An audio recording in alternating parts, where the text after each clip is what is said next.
welcome to Respect, San Francisco International Hip Hop Dance Fest weekly podcast. My name is Micaya, and this is my beautiful co-host, Brandy Beasley. We're a little bit hyped today. We're a little hyped. A little bit hyped. Yeah. It is infectious up in here in the Bay Area because we are about to get an onslaught of human beings from all over the planet who are going to honor us with their performances. Yeah. I mean, it's going to be hype, energetic.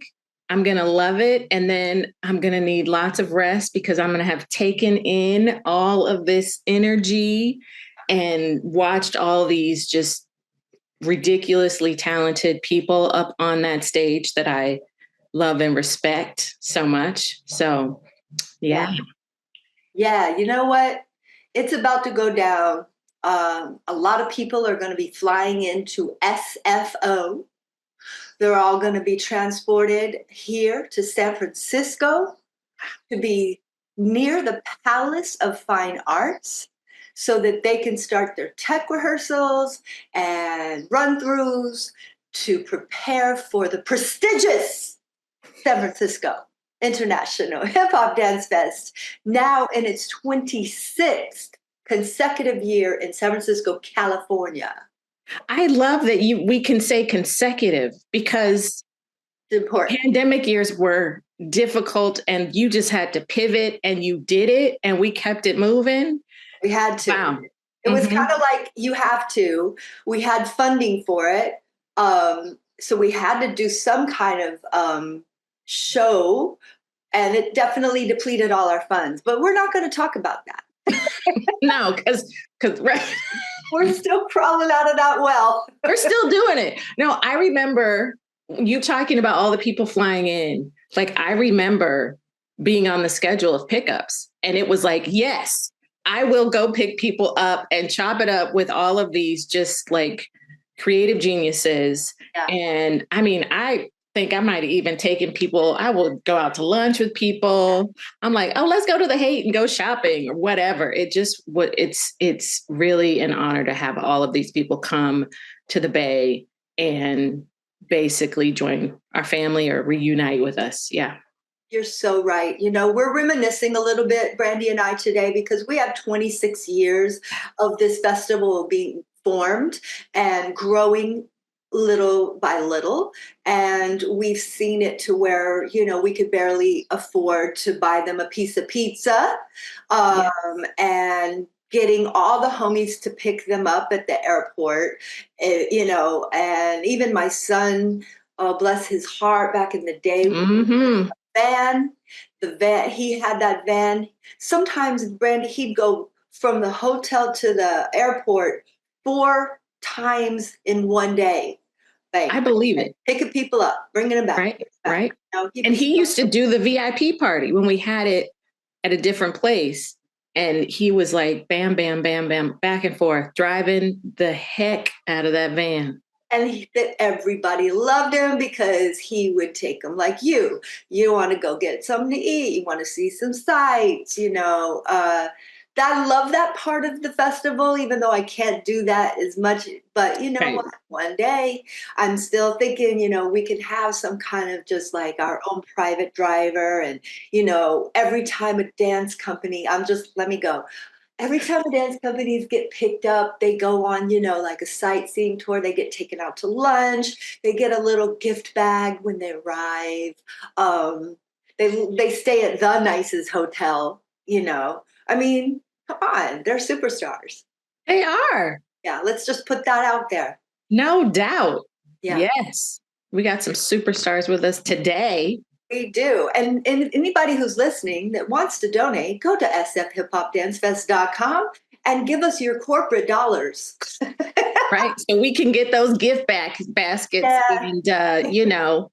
We got those arts dollars, and believe me, it helps tremendously. I mean, we're surviving, but you know, those corporate dollars are no joke. Those are the ones that really, I don't even know what they're like. Let's get some corporate dollars, y'all. Get some corporate dollars. We'll put your name of your organization on our website and our posters if it's a good organization. Right. No bad organizations.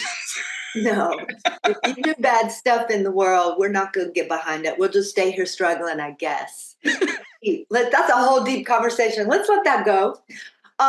So 26th annual San Francisco International Hip Hop Dance Fest is happening November 9, November 10.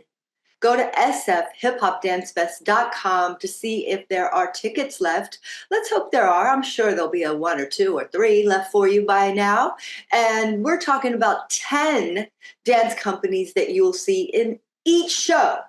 10 from Paris, from Montreal, from Detroit, from Milwaukee, from 3 from Los Angeles, and 3 from right here in our beloved Bay Area, California.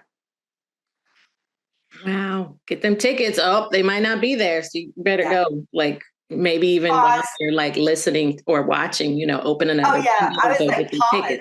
Yeah. You don't even have to pause anymore, huh? You could just do stuff while, oh no, it's bad. It's called multitasking. Which is not real. So let me not encourage people to do that. Push pause and then go get your tickets. Yeah. Yeah. The things that you can do all at the same time these days, Yeah. Used to be like, I'll do that after I get off the phone with you. Now you can do it all while you're talking to somebody. Oh my goodness.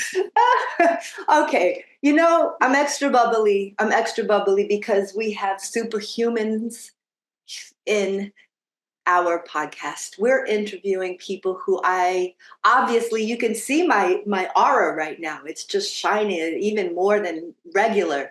We have people who I admire and respect so much. Can you please introduce them? Yes. We have House of Jit with us, and they are a group of artists specializing in the Detroit-born dance style known as Jit. House of Jit was founded in 2019 by 3 dancers who share a passion for carrying on the legacy of a dance phenomena deeply rooted in the city's identity. Their work has helped keep a dance culture crafted in their own neighborhoods alive and relevant, allowing them to plant seeds to create new opportunities for future generations to thrive in. Over the years, they've held JIT workshops to spread awareness nationally and internationally in France, Bolivia, Canada, Los Angeles, and New York. Several dancers from their collective have been featured at events such as Red Bull, Foot Locker, Snipes, the NBA, WNBA, Forbes magazine, and on the television program So You Think You Can Dance, which has helped preserve a dance that has origins dating back to the 1970s. Welcome, House of Jit. Yeah. What song am I singing? Hey, how are you? Hi. Hey, welcome. That sounds so beautiful coming from your lips. Thank you. Thank you. I try to spice it up. The introduction is everything, so we appreciate it. You are welcome. When I'm reading that, I feel it. Like I feel what you all are doing and what you're creating and the legacy that you're creating. So I think that's what's coming out, that I really just feel what you are doing. Yeah, when I'm reading it. Thank you. You really do. You do. Everybody that comes on, they always say something about your intro. So thank you for that. It's so heartfelt. Yes. Look, House of Jit, welcome back. I'm so excited. Not only that you're here, we got Gabby, we got Michael, we got Lily here. I had the pleasure of meeting them in person last year when they performed at our 25th, which was like a big, big ass deal because we weren't sure we were going to make it. And we did. And we did a 25-year anniversary, and they were here to celebrate and honor bless our stage. And they're back. Now, last year during our podcast, you did explain with Corey and I to JIT, but I'm going to need you to do a little recap to let anybody that's new that's listening know a little bit about JIT, if you don't mind, please. Well, Gabby, you want to go or me? Or we just bounce off of each other? Just off of each other. Sure. Okay. JIT was started in the 1970s. It's from Detroit. A lot of people get it confused with Chicago because they have Chicago footwork. The origins of our dance is different and much older and rich in history, meaning like when the dance first started, it started people were doing it to funk music, and it was started with shuffles. And I'm not talking about the shuffles you see that's done today to techno music. That's not the shuffle. They came here, they couldn't learn it, they created the shuffle. So they kind of disrespected us, if you understand what. Go ahead, say it.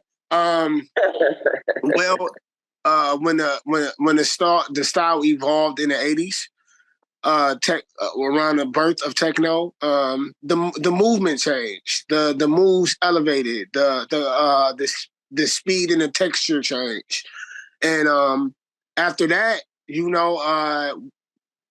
I would say around 86, they had these different styles like flagging, which I will compare it to like wacky, and girl dancing, which I would compare to like Vogue, because it's very feminine.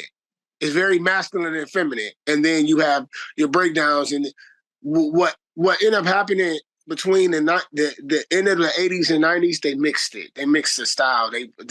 These are their own individual styles at first, girl dancing, flagging, disco, and then in the 90s, they just said it's jit.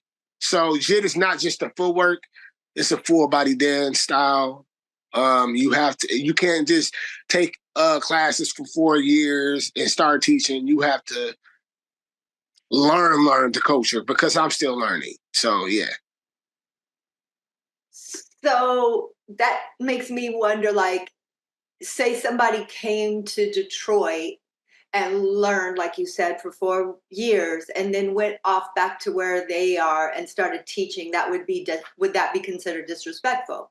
It wouldn't be disrespectful if they do it the right way. Usually, we have had people that we've taught in maybe a year. They think they're teachers. I'm a student still, and I've been doing this for 25 years, right?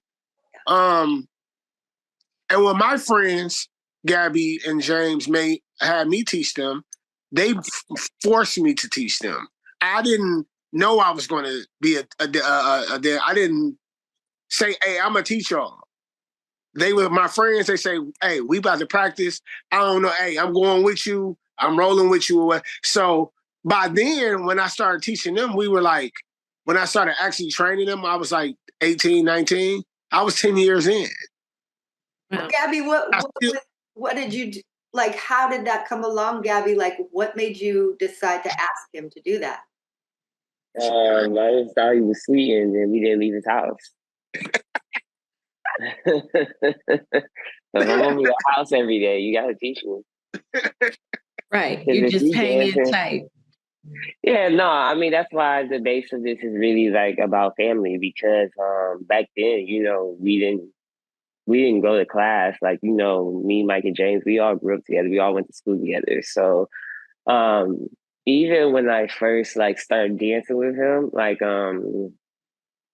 I wasn't even sure if I was going to do anything with it. I just saw what he was doing, and I was like, I want to do that. And it really was based off of pure place and just having fun, you know what I'm saying? And then we got close within that. So even before I started learning jit, we already had a close friendship, so it's like I said, it's based off of, just the relationships versus the dance. That's something else that came with it. So that's why I think we're even able to sustain almost 20 years later as a crew. And but yeah, we were just like, look, you be dancing, we be trying to dance, but we trying to dance like that. And teach us, and thank you. And that's that. In hindsight, honestly, now that I'm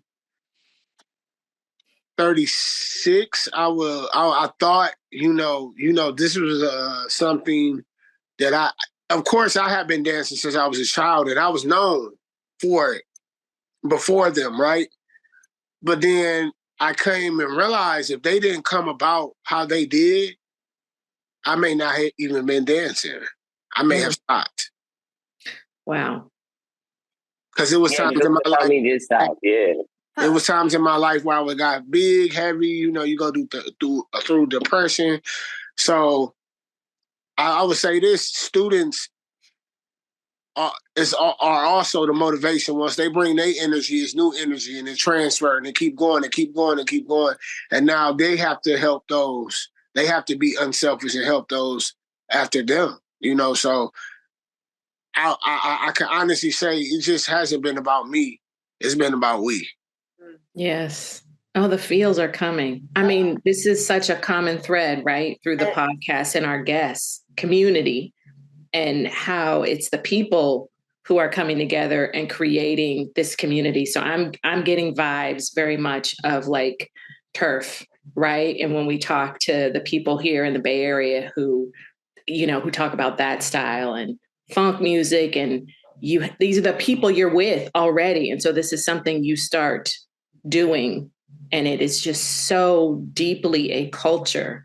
It's not like, I think one of you were saying, it's not like you were like, I'm going to learn this and then I'm going to go teach. It's just, I'm doing this. I'm immersed in it. This is my life right now. This is just who I am. But then the people that we talked to also, Odasi was like, it's all about transmission, because, that's probably the best she was saying about like passing it on, speaking French, and Water Street, the same thing, like insisting that they go to places and teach this to continue the culture to kids and everything. So we do see that. Lily, what's your origin story? So I started off as a studio dancer for like 12 plus years of my life. So JIT was never in my vocabulary, or I never heard of it until it's funny, I always tell a story. So I started seeing JIT when Mike was on that show, So You Think You Can Dance, when they first brought it to Detroit. So I never seen that style before. So I was like, okay, that looks pretty sweet. After I graduated from college, I tried to get back into the dance scene. So there was workshops being hosted in Detroit, and one of them was like a house workshop. So I tried that for a little bit, and then Mike was coming to those spots too, like this open community, is a community space for like dancers in Detroit. So I came there, and my homegirl was like, "Oh yeah, I know Mike Manson." I'm like, "Oh yeah, I saw him on TV." He's like, "Oh yeah, I know him. Like, I can have him come over and teach you JIT." I didn't believe her until she actually brought him one day. I was like, being a fan, like, oh crap, shoot, like this is someone I seen on TV and I follow him on Instagram for years. So he came in and taught me, but he was on my head because I was kind of like, I wasn't like a serious dancer. It took me, I like wasn't consistent. So he's like, no, if you are serious about this, I'll teach you. So he was teaching me like twice a week at the spot nonstop. And the fact that he's coming out of his way to teach me, I'm like, okay, yeah, I'm gonna be respectful and learn this culture. Like coming from a studio background dancer to learning street style, it's still a hard transition for me because I still feel like I'm in my technical form as a dancer. Mm-hmm. So right now it's more like what everyone's saying, we're respecting the culture. I was training with Mike for like a year or two, and then he saw like, okay, she's serious. Let's put her in this group, House of JIT, and then later down the road, Mike was like, okay, you're ready for a performance. It wasn't like this. It was like a year or two, do performance, teach at like small schools, small group of kids. So that's how I started. It wasn't in my in my search. It was just like, I have to learn it. And I think it's great how like me as a person, when they see me JIT, they're like, oh no, she doesn't know our culture. She doesn't know how to JIT. But then when I start like going out there, they're like, oh wow, like she learns. So it's all about like respecting time, patience to do this thing because it didn't come from my culture. So I had to be respectful, and it's a learning process. It takes time. So I appreciate that Detroit JIT has kind of branched out to other demographics like me, for example. So that's how I got into it. Mm. That's quite a story.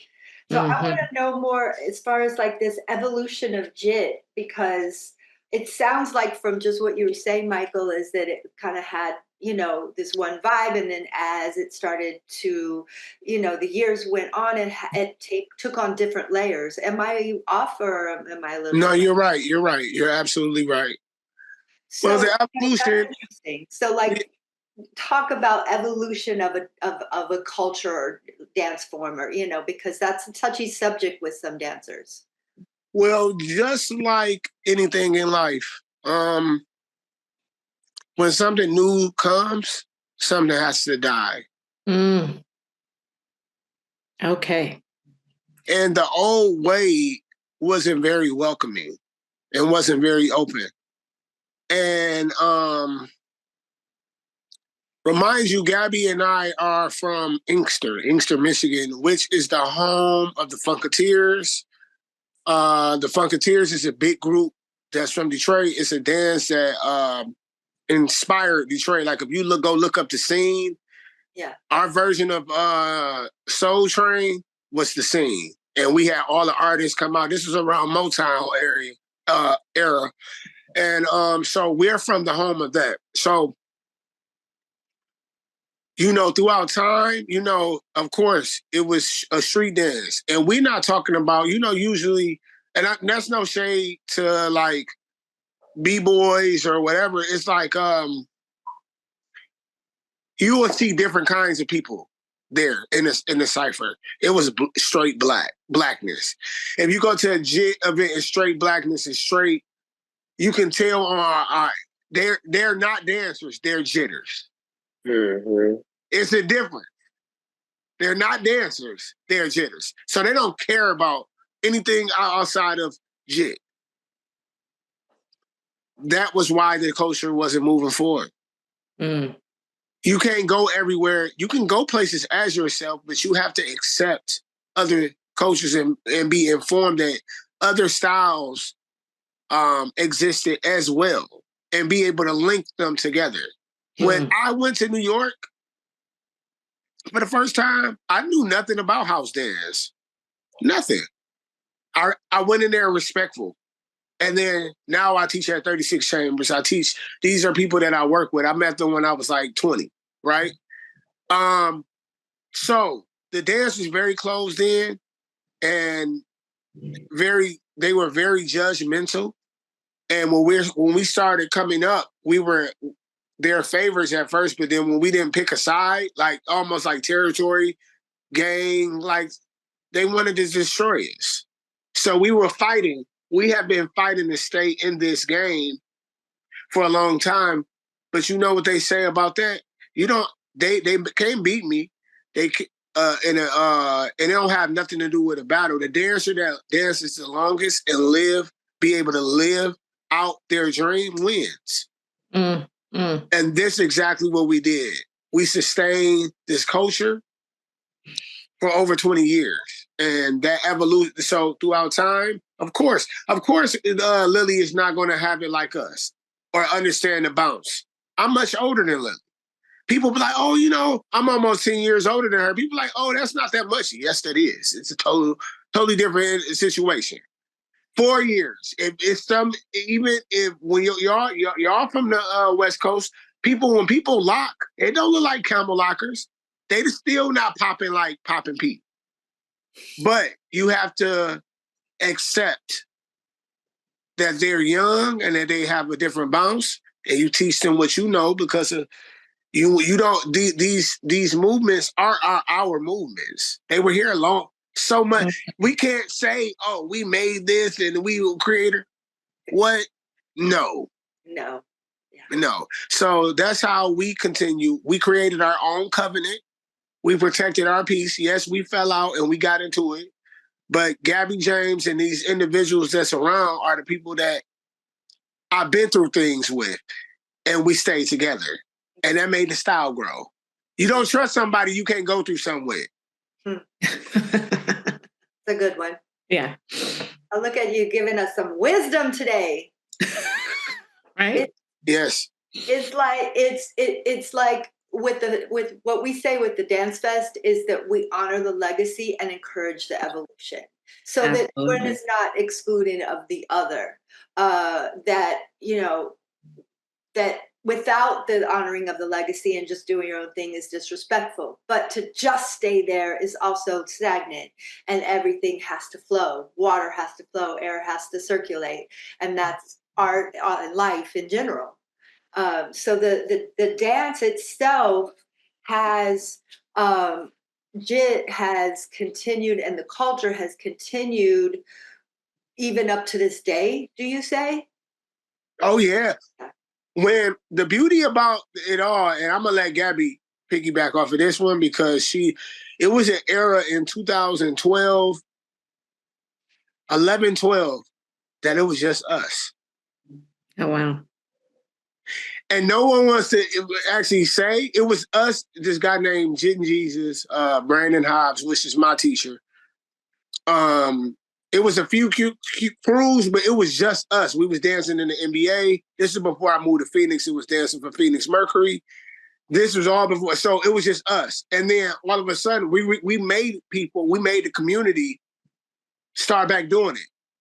And the reason why, if you go check out my Instagram, our Instagrams or whatever, if you look in the comments, the reason why JIT hasn't died is not because of the dancers. It's not because of the jitters. It's because the community grew up. It's culture. So the community, oh, I remember this and that. Now, oh, this reminds me of the parties. Oh, no. The community connects. So the community won't let it die. So although the dance has stopped, the community like, no, this is our Motown. This is our big three. It belongs. This is it. This is our, you know what I mean? So yeah. Yeah.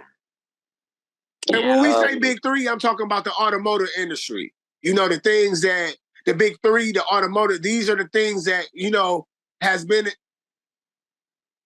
Detroit. This is Detroit. When you hear Henry Ford, Detroit. Right? So yeah. Yeah, Detroit is like on a big pride, it's in a big prideful moment where they're like, Detroit, Detroit, Detroit. It's become a renaissance, especially when it comes to the arts. And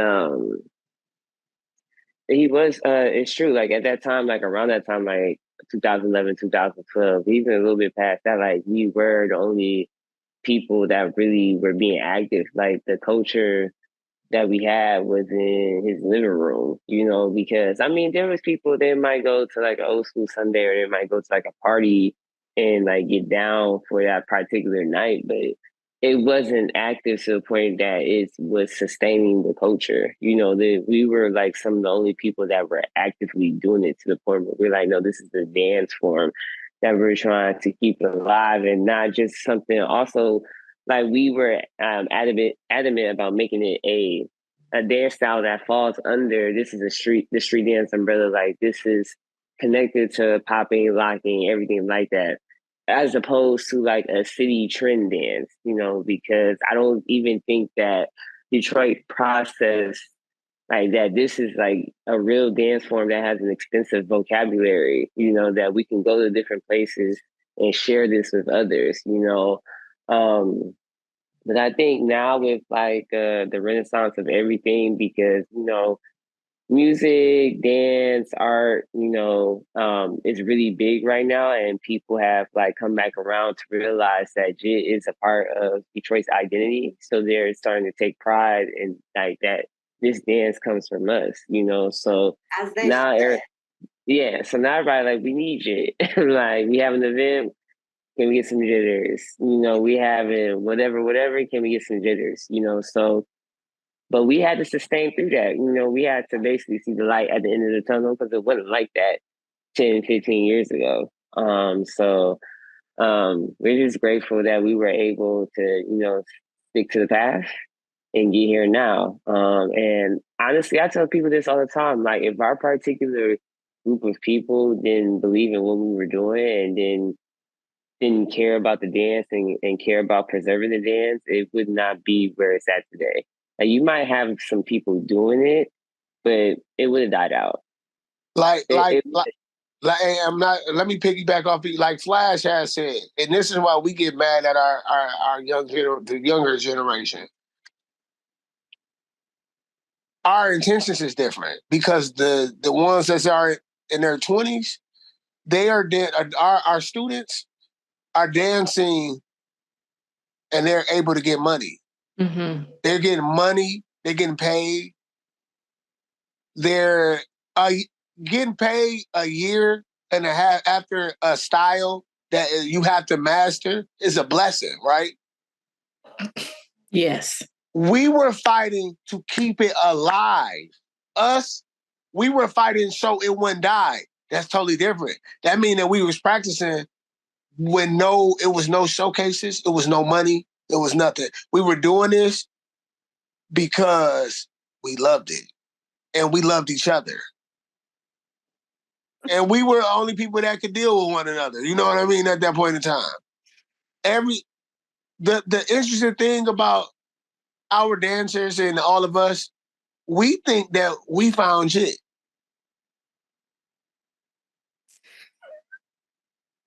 Jit found us. Mm-hmm. Mm-hmm. Mm-hmm.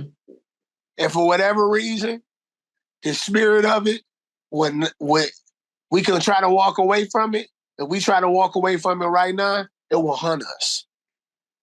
It will hunt us. Just like anything you love. You right? Right? It's not gonna always go with how no. You know, that's people think that's it's supposed to be a certain way. When you love something, you fall out of it. But the beauty of it is that you find it again. Absolutely. You married. Yeah, absolutely. You know, no, you have yeah. to recreate it all over and all over and all over again. So And what I'm saying, I say that to say we married to the game. yeah. Yeah. Yeah, just like you said, there were years where you were, going through stuff and you weren't even doing anything. You say you're overweight or depressed. Like we all have things, and then we come back. You come back because it's like a little flame, no small or big, it's still alive inside of you. Like you're committed. You committed. And then guess what? If we don't follow that commitment, guess what happens? Your body starts shutting down. Mm. You start having issues because you not committing to yourself. Oh my God. Your knees start hurting. You like what? Your body used to moving. You can't stop moving now because you Yeah. have to. Because if you don't, you're gonna die. Yeah. Pretty much.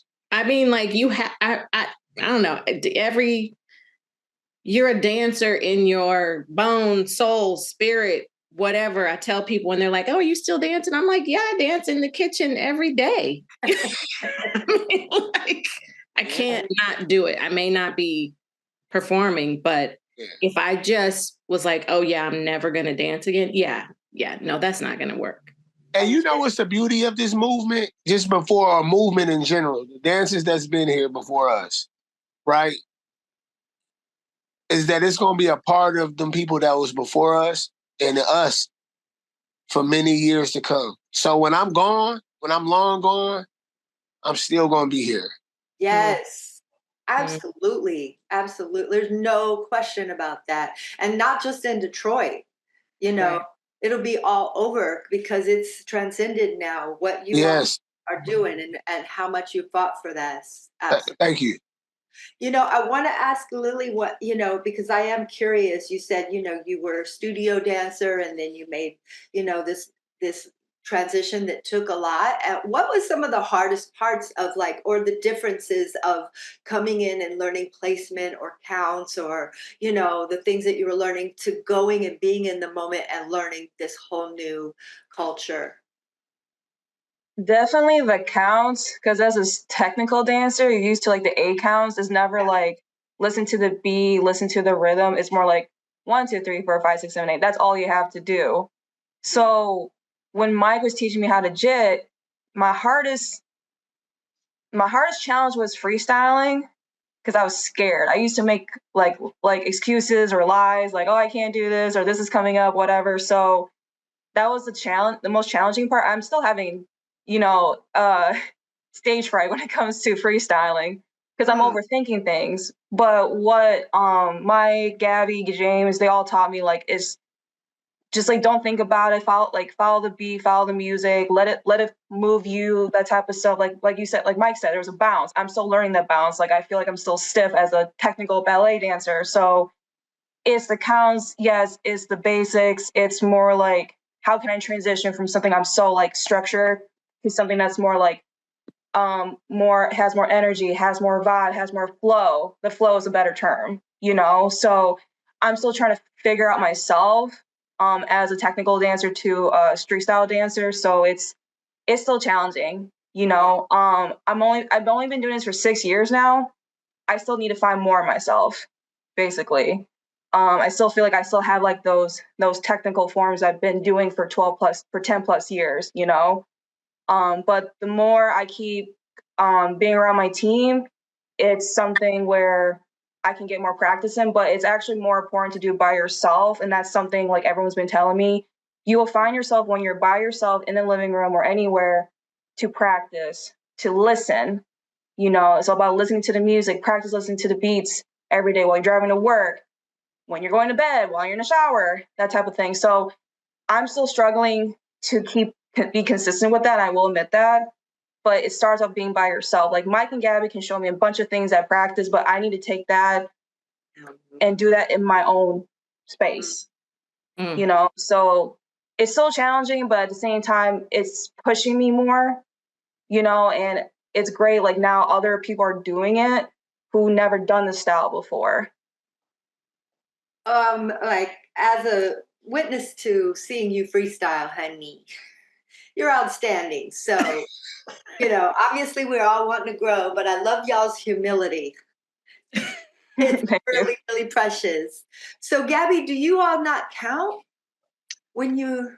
Yeah, I mean, the only time that we really count is when we're trying to break it down to people when we're teaching them, like say, like if we do have to go to the studio setting.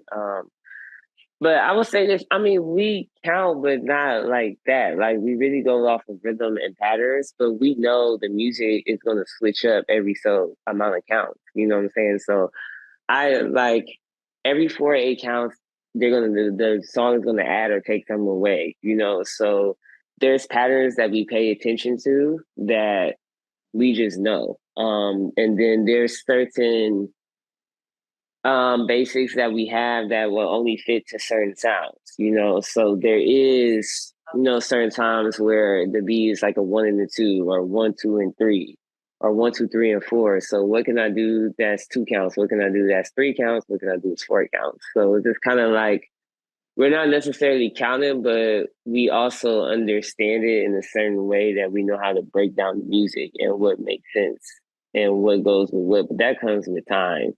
But with her dance, I mean, Jit is feeling, you know, honestly. Like that's why you have to be immersed in it. Like we even tell people like you have to be in these certain spaces where it really thrives, where it lives. You know, you have to be in spaces of its origins, you know.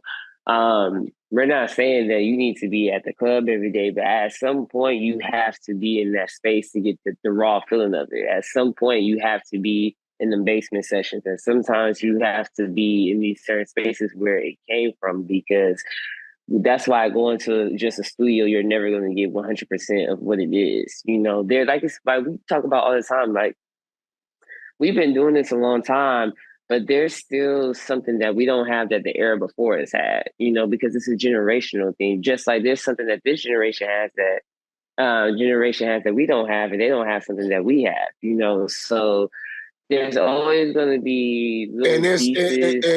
And to be honest, to piggyback off of her, in dance years matter.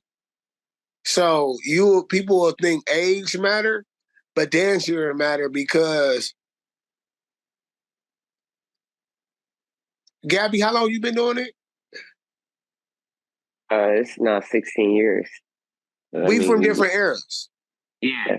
That's what I said, because we only a year apart in age, but because he was doing it younger, then that's still a generational difference, jit wise, like dance wise, you know. So there's things that I see that he'll pick up from the era that he was doing it, because I remember how he was Jin back then, and I remember what their style was back then. So there's still parts that he has from when he was doing it when he was younger, as opposed to now that you would get if you were doing it in that era, you know? So like generations matter, eras matter, you know, and that's going to determine your style you pick up.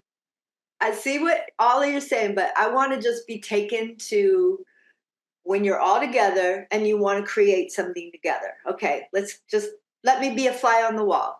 You're all there and you want to do something cohesively and you're doing it from scratch. Do you count? No. No. Okay. No, I kind of make up on spot. I have a gift to make up on spot. Wow. I'm sorry. Yeah, they shaking their head. It's crazy. I have a gift to learn the music and make it up on spot. I didn't even realize it was a gift until this year. But I make so I have a music I learn like this. As soon as I hear it, it's like a neurodivergent thing. Like I'm dead serious. So when you go into a rehearsal or whatever you call it to just start creating together as a group, do you already have the music that you're going to use, but you haven't really intentionally thought it out? No, I literally go ahead. I literally hear the music and I literally can make it up right there. I literally can learn it as soon as I hear it. So you decide on this music right then when you come. Yes. Yeah, sometimes no. Literally, Micaya, like we'll play the music once, and Mike already has the choreography right there and then. Like all the pieces you see in Rhythm of the Feet was done on the spot. Wow. Like the one with the chairs, he didn't do that intentionally. Is because like we said, one of our teammates was injured. So what Mike does, he'll take his surroundings, like he'll work with anything around him, and he'll just use that as a piece. So there was chairs next to us because our friend couldn't move. Like we're making our first piece, so we'd be looking at each other like Mike is crazy because how can he pick up pieces like that? When Gabby does the Pistons, she gets it right there and then too. Like, oh, we're gonna do this move. We're like, and it went with the beat.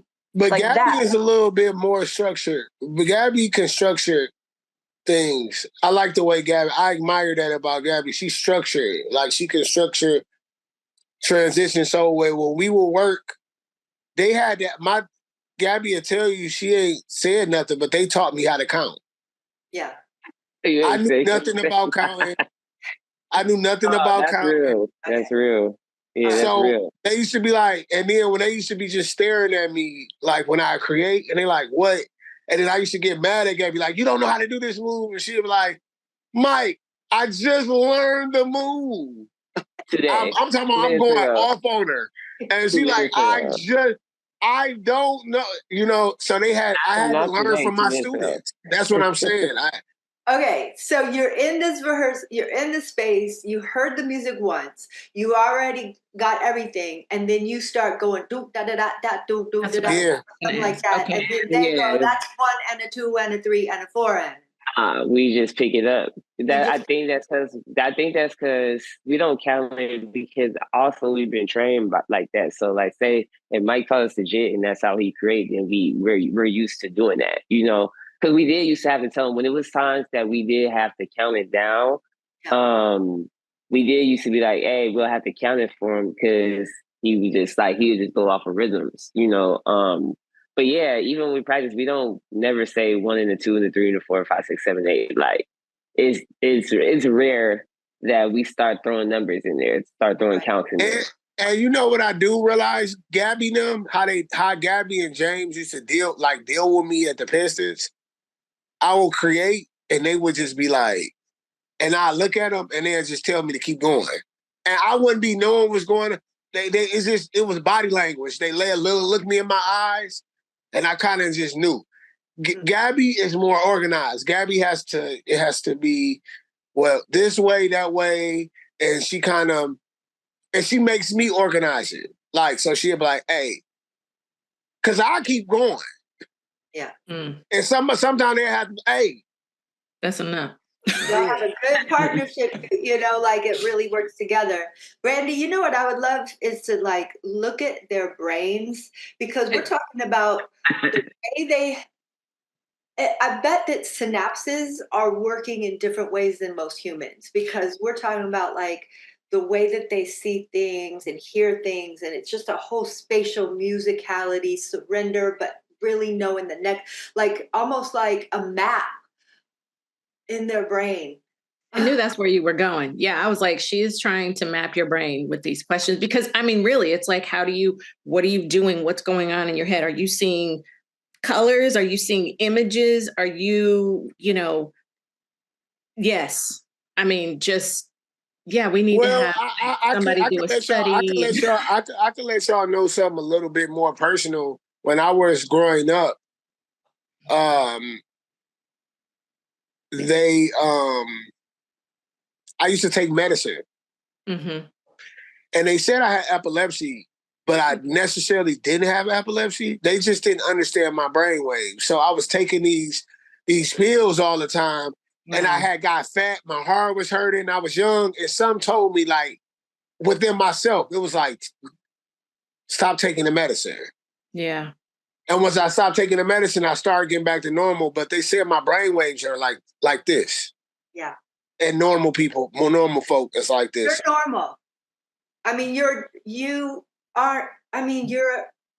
above average. Like, I don't understand our society, and we're like, oh, you're not the same, so we're going to give you kids medication. Yeah. This was that right there is a great learning experience for everyone. If you've taken anything, just look outside of just what you think people are telling you. This kid, he was just had, an expansive reach, and they were trying to, like keep it back. They didn't know how to help you. Yeah, they did. And I was absolutely, they would put these things on my head. I would have to get my hair cut bald. Baby. They would put these things on my head. I would have to do these breathing. Baby. Flashing lights in my face. All the time, like it was like torture. It was happening from like 13 to like 17. Like, what? And I just told my mama, I'm like, I'm not going no more. Good for you. Yeah, you knew. You had that higher knowing. Look, this is a great way to end this episode, to say dance saves lives. No fact. Girl, it does, for real. It saved our lives. That's a fact. It did. Raise your hand if it saved every your life. day. Raise your hand if it saved your life. 100% right over here. Like, it keeps me sane. It keeps me healthy. So many things, during pandemic, when we were all like, just, I kept dancing, you got to just keep doing what you do. The marathon, right? Yeah. It continued. Yeah. It was always and is always a pleasure to spend any time with you. Thank you, Gabby, Michael, Lily. Of course, Brandy, always a pleasure. This is, I'm pretty sure, our last episode before the festival. The next episode you'll see is the wrap-up episode with Brandy and I, just talking about how everything went, and hoping that everyone travels safely. And we cannot wait to see you set foot here in the Bay Area to bless us with your superhuman majesty. Exactly. You like that, Michael? No, that make me feel normal. Yes. To hear that. All right, everyone, thank you for tuning in today. We will see you November 9th and 10th at the SF International Hip Hop Dance Fest. Until we see you then, much love and much respect. Goodbye. Yeah, peace.